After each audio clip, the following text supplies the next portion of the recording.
The Soviet occupation of Berlin immediately after the end of World War II in May 1945 marked a pivotal moment in history, as the fall of the Nazi capital to Soviet forces set the stage for the post-war division of Germany and the onset of the Cold War. Following the brutal Battle of Berlin, which left the city in ruins, Soviet troops took control amid widespread destruction, chaos, and reports of atrocities, including mass rapes and looting.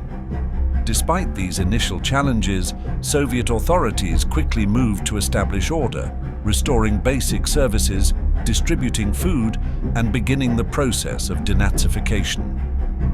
Berlin was divided into 4 occupation zones, with the Soviets controlling the eastern sector, which later became East Berlin, the capital of East Germany.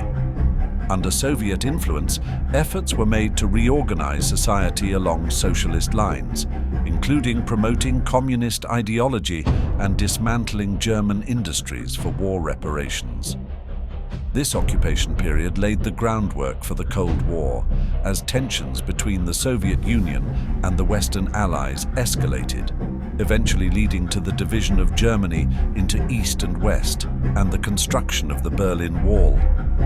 The Soviet occupation of Berlin profoundly shaped the political landscape of Europe and influenced global politics for decades to come.